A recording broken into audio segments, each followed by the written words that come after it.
Olá, estamos aqui novamente com o nosso Pod Citra. Hoje temos uma convidada muito especial, a Rosemary. Ela está coordenadora de uma SEI na Rede Conveniada e veio aqui falar com a gente um pouquinho. Olá, tudo bem? Muito obrigado pela oportunidade de estar hoje aqui presente, participando do Pod Sintra. Sou Rosemary, sou mais conhecida como Rose. Estou atuando atualmente como coordenadora pedagógica na rede parceira, formada, pedagoga, palestrante, pós-graduada em educação antirracista e mestrando em ciências humanas com foco e objetivo na educação antirracista na educação infantil. Estamos aqui com uma pessoa que está sabendo o que vai dizer, né? Bem empoderada. Nós vamos falar um pouquinho hoje, vamos tentar abordar um pouquinho de como trabalhar o antirracismo na educação infantil. Como a escola pode iniciar um trabalho de educação antirracista de forma estrutural, indo além de eventos pontuais como o Dia da Consciência Negra? Primeiramente, é uma pergunta muito boa. Primeiramente, para a gente poder abordar o Dia da Consciência Negra, a sociedade ela precisa ter em si consciência que o Dia da Consciência Negra ela vem para exaltar o nosso Zumbi dos Palmares. Porém, o negro ele é negro todos os dias, e não somente no dia 20 de novembro, no Dia da Consciência Negra. Então, para a gente poder fazer com que a nossa sociedade educacional entenda, hoje temos uma lei, a Lei 10.639, de janeiro de 2003, que vem trazer a obrigatoriedade da cultura afro-brasileira, etnias indígenas e etnias afrodescendentes. Então, assim, se faz necessário, se faz obrigatoriamente o cotidiano da educação antirracista, porque não basta ser antirracista, precisamos aplicar a temática antirracista para que a gente possa dar nomes aos nossos próximos cidadãos que venha a ser representado educacionalmente através da educação. Qual o papel da Secretaria Municipal de Educação? Quais são as orientações políticas públicas existentes para apoiar as escolas no desenvolvimento de práticas antirracistas? Há materiais ou formações específicas? Na educação infantil, dentro da educação, hoje, a gente tem muitos documentos pedagógicos que vêm nos orientar e permitir o conhecimento. Então, eu acredito que quando queremos, desejamos, conseguimos. Portanto, a educação hoje infantil na cidade de São Paulo, nós temos o currículo da cidade de São Paulo, temos o currículo indígena, currículo migrantes e não mais e nem menos o precioso currículo antirracista, o qual aborda toda a temática de como a gente adentrar dentro da educação de uma maneira simples, clara e objetiva, fazendo com que as crianças se sintam representadas e vistas. A documentação pedagógica como ferramenta antirracista. Como a documentação pedagógica, registros, portfólios, relatórios, pode ser usado para evidenciar e refletir sobre práticas antirracistas em sala de aula? A documentação ela vem trazer uma visibilidade. Ela demonstra tudo o que foi realizado durante o dia, durante o semestre e durante o ano. Porém, para que a gente faça com que essa documentação seja potencializada, a gente precisa buscar através dos documentos, através de estudo. Porque, assim como o professor, a gente está sempre estudando. O estudo, a cultura, o beber da fonte do conhecimento se faz necessário 24 horas por dia, durante a vida toda educacional. Então, para que a gente permita que a criança tenha representatividade, seja visibilizada, seja vista, não somente dentro do espaço educacional, como SEIs e escola, ela precisa fazer parte com o seu protagonismo dentro da educação infantil. E os documentos, eles vêm a demonstrar, a trazer visíveis, não só nos documentos, mas eu costumo dizer dentro da educação que as paredes da unidade precisam ser vistas e ser faladas. E a gente tem um hábito da mídia que mostra sempre o branco. E por que não hoje a gente demonstrar nas nossas paredes as crianças negras? Elas precisam ser vistas, elas precisam entender que a beleza também existe dentro delas, e não só nas crianças brancas. Porque as crianças brancas são as primeiras a receber colo. As crianças brancas são as primeiras a receber o afeto. As negras estão sempre deixadas para o segundo plano. Então eu acredito, através da documentação que hoje vem nos orientando e permitindo que esse trabalho seja cada vez mais significativo, falta só a conscientização da sociedade educacional a nível de letramento racial e a nível antirracista. É verdade. De que forma a documentação pode revelar se o currículo aplicado está ou não promovendo a representatividade racial? Como garantir que ele não reproduza visões Estereotipadas. É isso aí. O documento ele nos permite transformar a cada momento, a cada segundo. O que eu acredito e é o que eu vejo, é o que eu observo muito na educação, é que muitos professores, muita gente que está na educação não busca o conhecimento através da própria documentação. A cidade de São Paulo, a SME, junto com toda a documentação orientadora, assim como eu já citei do currículo da cidade de São Paulo e todos os outros currículos e todas as outras documentação, ela vem potencializando. Porém, a gente tem uma lei 10.639 desde janeiro de 2003 que ela não é executada a fio. Ela não é bem vista, ela não é bem aceita, ela não é bem querida. Porque o professor ele está sempre buscando trazer vivências, novidades, porém, nessas vivências, nessas novidades, nesses contextos estéticos e magníficos, muitas das vezes a gente não vê a educação antirracista, a gente não vê a visibilidade da criança negra, a gente não vê a cultura, a gente não vê a ancestralidade do antirracismo que está dentro da documentação pedagógica. Sim, a documentação é muito importante, documento. Mas, assim, qual a sua visão na sua vivência pessoal, assim, no dia a dia? O que você me disse? Como você enxerga na educação infantil esse trabalho antirracista? A unidade hoje que eu trabalho, e acredito que a cada dia a gente está subindo um degrau. A grande maioria das professoras já estão abordando, estudando e entendendo o que é o currículo antirracista e o que é um letramento racial, para que a gente possa sempre garantir o respeito à criança. Porque sem o letramento racial, sem a educação antirracista, a gente não respeita a sua singularidade com qualidade, com equalidade. Então, assim, a qualidade na educação infantil, ela sempre teve, ela sempre existiu. Mas hoje, a gente podemos dizer que, pouco a pouco, estamos progredindo para uma educação antirracista, dando visibilidade, sensibilidade e respeito a bebês e crianças dentro do seio. Sim. Como a escola pode avaliar se suas práticas estão de fato combatendo o racismo? Existem indicadores ou instrumentos sugeridos pela secretaria? Sim, eu acredito que sim. Dentro da cidade de São Paulo, a gente, na cidade de São Paulo mesmo, há pouco tempo a gente vivenciou a jornada pedagógica. Esse foi o 3º ano que eu participei da jornada pedagógica, trazendo a temática da educação antirracista. E é difícil muitas das vezes falar, porque a gente sabe que toca na ferida de umas pessoas que ainda não entendem, ou que não aceitam, ou que preferem não assumir que existe o racismo.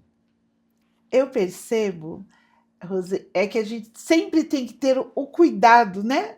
Para não ofender, para não. A pessoa que está lá do outro lado, como ela vai interpretar? A gente se coloca sempre nessa meia posição que de repente nem tem. esse feedback de lá para cá. A gente sempre tem que se preocupar com o que o outro vai estar Pensando. pensando. Infelizmente é assim. Sempre. Quando eu adentrei na educação infantil, eu fui fazer uma entrevista numa unidade da Rede Parceira e a diretora que fez a entrevista comigo, ela falou para mim assim, nossa, o seu currículo é muito bom, ele é maravilhoso, mas infelizmente você não tem o perfil da unidade. E conforme ela fez esse movimento, meus olhos acompanhou. E como a unidade era toda de vidro, muito bem estruturada, as meninas que trabalhavam na cozinha eram brancas e loiras. As meninas que trabalhavam no apoio na limpeza eram brancas e loiras. Todas as professoras eram brancas e loiras. A diretora, a coordenadora, todas brancas e loiras. E ali eu entendi por que o meu perfil não fazia parte daquela unidade. E assim, infelizmente, a educação, assim como tantas outras profissões, o negro, ele precisa sempre estar provando cada vez mais que ele pode, que ele consegue, que ele tem conhecimento, que ele tem estudo. É onde acaba entrando, e o que afeta a todos nós, o racismo estrutural junto com o racismo institucional. O negro ele nunca consegue chegar. Dificilmente você entra dentro de uma unidade educacional, o diretor é negro ou o coordenador é negro. Você sempre vê o negro no papel de superveniência, no apoio, na limpeza ou na cozinha. Entre todas as minhas experiências, logo quando eu assumi como coordenadora, eu me lembro que uma mãe chegou e falou assim, eu gostaria de falar com a equipe gestora, com a coordenadora ou com a diretora. Eu olhei para ela e falei, eu posso te ajudar? Eu sou a coordenadora. Ela me olhou dos pés à cabeça. Como quem diz, você? Acho que só quem é, né? Quem tem a cor que consegue sentir o que a gente sente na pele. Às vezes as pessoas, é mimimi. Não é mimimi. É porque a gente já entra nos espaços preocupada como você vai ser aceita, né? E no ambiente da educação infantil, na creche conveniada ou qualquer outro espaço, não há de ser diferente, porque às vezes nem é por maldade, mas as pessoas elas entram meio com essa visão, né?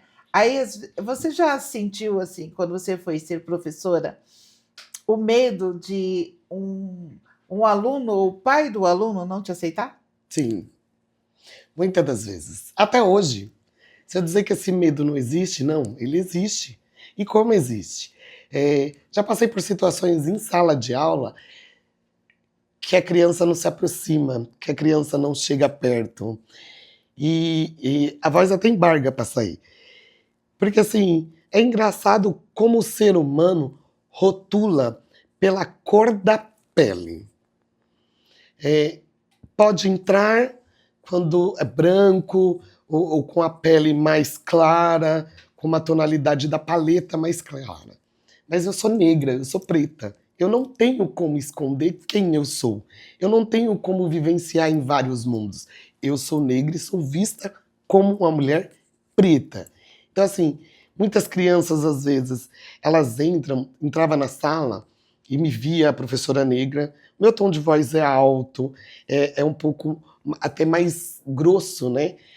E assim, algumas crianças no primeiro, no segundo dia, ficam um pouco até tímidas. E aos poucos elas vão vendo que eu sou tão criança quanto elas. Mas até você conseguir quebrar essa barreira, demora um bocadinho. Só que para quebrar barreira com a criança é muito mais fácil do que quebrar barreira com os adultos. Sempre. Vamos lá. Como incluir famílias e estudantes no processo de construção de uma escola antirracista? A documentação pode ajudar nessa participação? Sim, a documentação é o ponto principal para que a gente consiga trazer a família, a comunidade para dentro do SEI e fazer com que a gente possa partilhar toda essa documentação. Em todas as unidades a quais eu trabalhei como coordenadora, uma das primeiras coisas que eu sempre fiz e gosto de fazer é a participação da família. E uma das maneiras que eu tenho de trazer a família para participar, para entender, para compreender o que é uma educação antirracista, a nível de cultura, a nível de alimentação, a nível de brincadeiras, porque o universo brasileiro ele é todo afro e indígena. Então, a maneira que eu tenho de conseguir trazer a comunidade e a sociedade para perto de mim, para perto da unidade, fazer com que eles sejam participativos dentro da unidade, foi divulgando, partilhando, compartilhando o projeto político-pedagógico da unidade, junto com os projetos da unidade, explicando, exemplificando para que os pais possam entender o que era uma educação antirracista. Muitas das vezes as pessoas não entendem por falta de conhecimento, por falta de buscar, que a educação infantil ela é muito simples. Agregada junto com a educação antirracista, ela se torna mais simples ainda. A gente vive em São Paulo, vivemos no Brasil, e muitos de nós não temos o letramento racial. Aí eu te pergunto, vocês sabiam que Bertioga é uma palavra indígena? Né? Ou que cafuné é uma palavra africana? Não. E que faz parte do nosso português. Então, se a gente parar, buscar a cultura, buscar a nossa ancestralidade, a gente vai descobrir que o Brasil ele é mais pertencente à África do que aos nossos colonizadores europeus. Qual o protocolo é recomendado pelas secretarias quando ocorre situação de racismo na escola? Como registrar e encaminhar esses casos de forma pedagógica? Protocolo em si não existe. A Secretaria de Educação não tem um protocolo. O que a gente vê, assiste muito nas mídias, é um abafamento, é um apagamento do que houve, do que aconteceu, é tentar esconder a dor da família ou a dor daquela criança. Mas um protocolo em si não tem. Primeiramente, eu entendo que a criança ela não é racista. Bebês e crianças, eles reproduzem o que eles veem, assistem em casa. A gente sabe, a gente tem noção que tem crianças que não têm no seu convívio familiar pessoas negras. E muitas das vezes, quando adentra da escola, a professora é negra. Então, é onde tem o primeiro impacto da criança. Mas assim, a criança ela apenas reproduz. Vivemos numa sociedade estruturalmente racista, onde o branco sempre teve e tem privilégios. E esses privilégios, as nossas crianças já nascem já fazendo uso e fruto desses privilégios. Porque, geralmente, a gente vai assistir televisão, a gente coloca para os nossos bebês e crianças para assistir em casa os seus desenhos animados. E aí já começa com a Branca de Neve. O nome já diz, Branca de Neve. A Bela Adormecida. Aí a criança ela acaba acreditando que o estereótipo do mundo é branco, que o belo é branco. Então, a criança ela já vai adentrar no meio social já com essa estimativa que para caber dentro da sociedade precisa ser branco. E aí vem a criança negra, que está sempre em segundo, terceiro plano, não é bem vista, muitas das vezes ela nunca é escolhida para ser a filha da professora, a filha da colaboradora na unidade. Ela nunca é escolhida. Quando ela é escolhida, geralmente é por uma professora, por alguma colaboradora negra. Então, aí as crianças elas começam a reproduzir esse racismo de maneira dolorosa. O seu cabelo hoje não tá bonito, por que a sua roupa tá assim? E falas tais como essa, geralmente vem das crianças brancas. Eu já passei por situação de, enquanto professora e também como coordenadora, de você colocar as crianças no refeitório para almoçar, para tomar o leite da tarde ou a refeição da tarde, e você colocar uma criança negra e a criança branca que adentra não quer sentar. Há pouco tempo, as unidades educacionais daqui da cidade de São Paulo receberam os bonecos Eris. E é uma das coisas que também a gente nota a resistência. E, pelo incrível que pareça, a gente não nota a resistência não somente das crianças, mas de algumas professoras também. Tem unidades que, quando foram entregues pela SME os bonecos Eri, as unidades não receberam, não quiseram receber por conta da sua religião, por acreditar que trabalhar o currículo antirracista estaria abordando a religião. As crianças não têm o hábito, não têm o costume de receber brinquedos ou bonecas ou bonecos negros. Há pouco tempo a gente tem o Super Choque, que é um desenho animado com o cara negro, a gente tem a Moana, que é uma princesa indígena morena, mas ainda não se sobressaiu a todos os nossos contos de fadas, que ainda vem com o estereótipo branco da perfeição e da beleza. O que você me fala sobre o racismo estrutural? O racismo estrutural no Brasil, a gente pode dizer que é a maneira que a gente tem de dizer que o racismo não existe. E o racismo, ele existe, e todas as mulheres, homens, bebês e crianças negros sentem 24 horas o racismo estrutural na pele. Toda pessoa negra já passou pela situação de passar por uma porta de banco e a pessoa não ter nada nas mãos e aquela porta travar. Bendita porta. É a simbologia do racismo estrutural. E muitas das vezes o segurança ele é negro, mas quando ele vê uma outra pessoa negra sem nada na mão adentrando o banco, aquela porta do banco ela vai travar. Ou muitas das vezes você está no shopping ou em qualquer momento de lazer mas vamos para o shopping. Você está na loja verificando uma roupa, sempre tem alguém te vigiando, sempre tem alguém te seguindo, sempre tem alguém te observando. Ou muitas das vezes você está no shopping olhando e alguém pergunta: quanto que é isso aqui? Olha, meu filho cuspiu aqui no chão, você não pega um paninho para limpar? São situações que acontecem diariamente no cotidiano de pessoas negras. As pessoas já estão acostumadas a apontar o negro como subalterno. O negro ele não pode estar no shopping apenas porque ele foi para passear, que ele foi levar seus filhos para se divertir. Muitas das vezes, dependendo da loja que você entra, você não está como consumidor, você está sempre como funcionário e subalterno. Porque você nunca vai estar como funcionário, o gerente, o supervisor. Você sempre está como funcionário da limpeza ou como funcionário da cozinha. Aí, adentrando na situação do racismo estrutural, hoje em dia pouco se vê, mas no olhar, na postura, no comportamento a gente vê. Aquelas placas, né, que se via muito antigamente, hoje pouco se vê, mas quando você entrega o currículo você nota. Precisa-se de balconistas de boa aparência.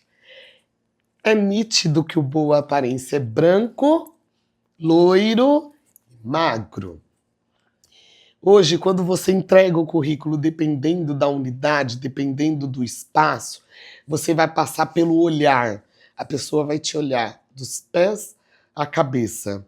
E aí, quando olha o seu currículo, pedagoga, pós-graduada, mestrando, como essa pessoa negra chegou e eu não?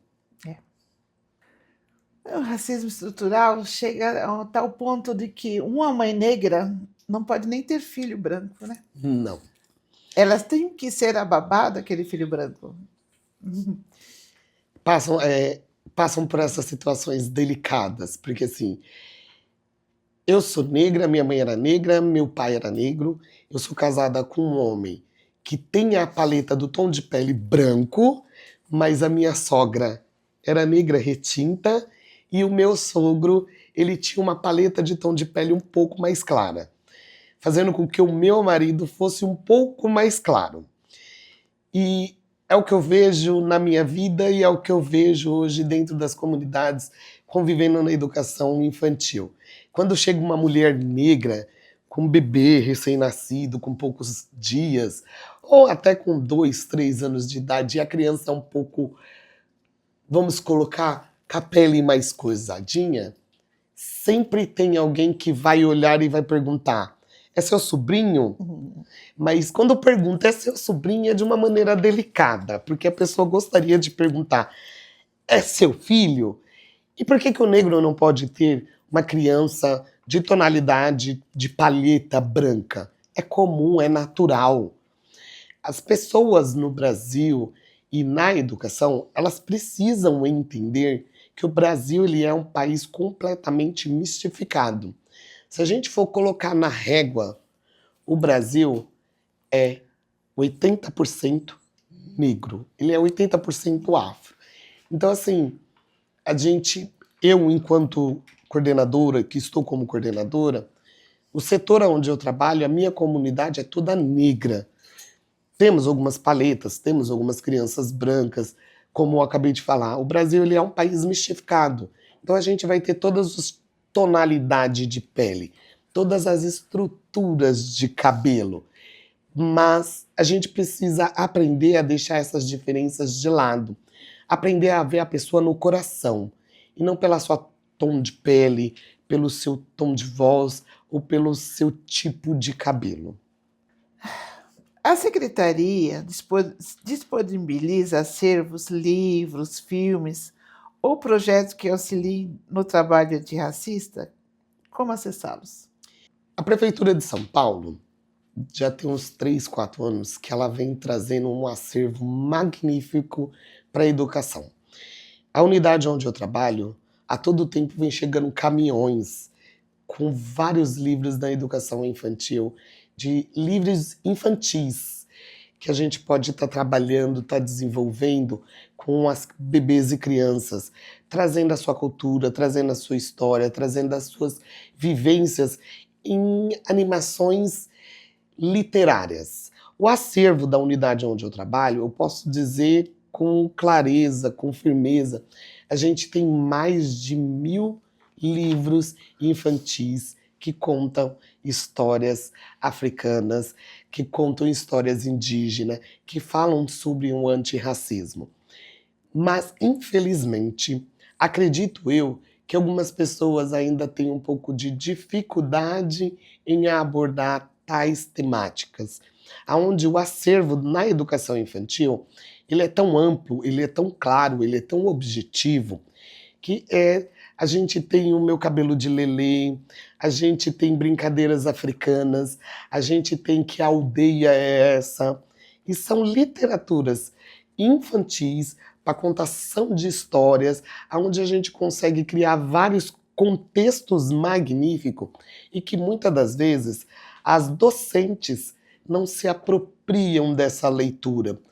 Porque acredito eu que para quando você traz Meu Cabelo de Lelê, vamos colocar, a gente precisa primeiro fazer a curadoria, fazer a leitura, entender o que a história quer trazer, quer nos dizer, para que a gente depois passe com propriedade e segurança aquela contação de história para as crianças. Hoje a educação ela vem vivenciando um momento de transformação. E a educação infantil, principalmente, ela traz com ênfase a educação antirracista. Tanto que o currículo da cidade de São Paulo e os outros currículos da educação infantil, ele está concentrado na cidade de São Paulo e existe uma cobrança na educação infantil. Porém, acredito eu que algumas docentes, algumas colaboradores ainda não entenderam qual é o seu papel dentro da educação. O que fazer?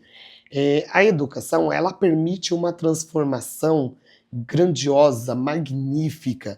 E a gente, por estar trabalhando na educação infantil com bebês que entram dentro dos 6, com 15, 20 dias de vida e vão até os seus 3, 4 anos de idade, A educação infantil é a primeira infância. E tudo que a gente apresenta, tudo que a gente traz com propriedade, com alegria e afeto para esses bebês e essas crianças, elas vão levar para toda a sua vida. Eu tenho uma criança que eu fui professora dela no último ano dela de SEI. E no um dos últimos aniversários dela, ela falou para mim que ela não tinha nenhuma boneca negra. E aí eu fui até a Armarinhos Fernandes e comprei essa boneca negra para ela. Tem 3 anos que eu comprei essa boneca negra para ela. Aonde essa criança vai, ela carrega essa boneca como se fosse filha. Então tem que trocar fralda, tem que dar comidinha. E a mãe e o pai tá sempre entrando em contato comigo falando: Rose, tem hora que não dá para levar a boneca. Eu falei: então é um papel que vocês têm de explicar para ela. E aí outro dia eu brincando com ela na casa dela, ela olhou para a mãe dela e falou para a mãe dela: mãe, muita gente não me vê como eu me vejo.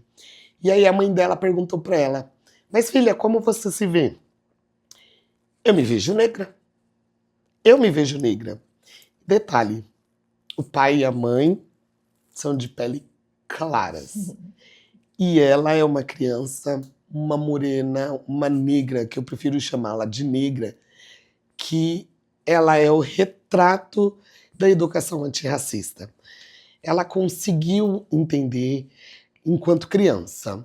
Ela conseguiu entender, ela conseguiu absorver o que é uma educação antirracista. Ela consegue entender e se aceitar com o cabelo cacheado, independente do pai e a mãe ter a tonalidade de pele mais clara. Ela consegue se ver na sociedade como uma criança negra. Ela sabe as suas potências, ela sabe qual é a sua identidade enquanto sociedade. E esse é o papel da educação infantil, fazer com que a criança entenda qual que é o papel dela e quem é ela dentro da sociedade. A nossa sociedade já tem um papel muito doído de massacrar a criança negra, os cabelos crespos, as suas dores, as suas feridas. E na escola, no SEI, o papel do professor, e o professor ele precisa entender isso, que é demonstrar para todos os bebês e crianças que todos têm os mesmos direitos, mas não somos todos iguais. Ô, Rose, você se sente acolhida com o seu trabalho antirracista na organização que você trabalha? Sim. Sempre tive total liberdade na organização onde eu trabalho, onde eu atuo. Eu entendo que algumas professoras, algumas docentes que já passou pela minha trajetória, muitas das vezes elas confundem muito o que é a educação antirracista. Já ouvi, ela só trabalha em educação antirracista. Realmente, sou suspeita em dizer. Eu gosto muito da temática da educação antirracista, da cultura indígena, trabalho, abordo, porque vivemos e convivemos dentro de uma sociedade onde essa sociedade ela está sendo sempre menosprezada, está sempre em segundo plano. E através da educação é que a gente demonstra para a nossa sociedade que não, eles podem, eles vão chegar. Muito bem. Porque essa pergunta é porque eu vejo você falando com tanta propriedade, aí eu conheço você e gostaria que outras organizações abraçassem essa temática com os trabalhadores, como esse seu local abraçou. A gente tem que falar bem de quem consegue entender isso, né? Assim, pegando o gancho do que você falou, a instituição, a unidade, onde eu trabalho hoje, eu acredito que eu sou abraçada de coração. Eu sempre tive total liberdade de trazer novidades, trazer contos. Quando eu comecei a divulgar o meu trabalho como palestrante, eu comecei com a literatura da Princesa Negra. Porque eu ouvi de uma criança que não existiam princesas negras. E aí eu tive que trazer a literatura da Princesa Negra para ela e do Príncipe Preto, que também faz parte do acervo da Prefeitura da cidade de São Paulo. E quando eu apresentei, enquanto professora, para minha diretora, qual que era o meu projeto, tanto a minha diretora como a minha coordenadora naquela situação, mas Rose, por que que você está tentando trazer, por que que você quer trazer?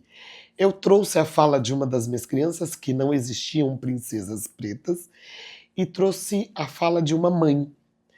A mãe era de pele clara, a filha tinha a pele clara, porém a filha tinha o cabelo crespo.